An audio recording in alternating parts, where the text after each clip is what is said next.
നാഗർകോവിലിൽ മുത്തച്ഛന്റെ വക ഒരു എസ്റ്റേറ്റ് ബംഗ്ലാവ് ഒഴിഞ്ഞു കിടപ്പുണ്ട്. അവിടെ എത്തിപ്പെട്ട പിന്നെ അങ്ങനെയൊന്നും ആരും കണ്ടുപിടിക്കില്ല. എന്തെങ്കിലും ഒരു കള്ളം പറഞ്ഞ് നാളെ മുത്തച്ഛന്റെ അടുത്തുനിന്ന് അതിന്റെ താക്കോല് മേടിക്കണം. അപ്പോ ജൂലി അവൾ ഇവിടെ നിൽക്കട്ടെ, അപ്പൊ പോലീസുകാർക്ക് സംശയം തോന്നില്ല.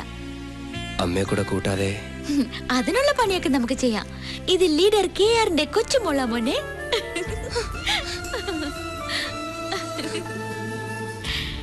ഇതുവരെ ആർക്കും കൊടുക്കാതെ ഞാൻ കാത്തു സൂക്ഷിച്ചതാ എന്റെ രമേശിന് തരാൻ.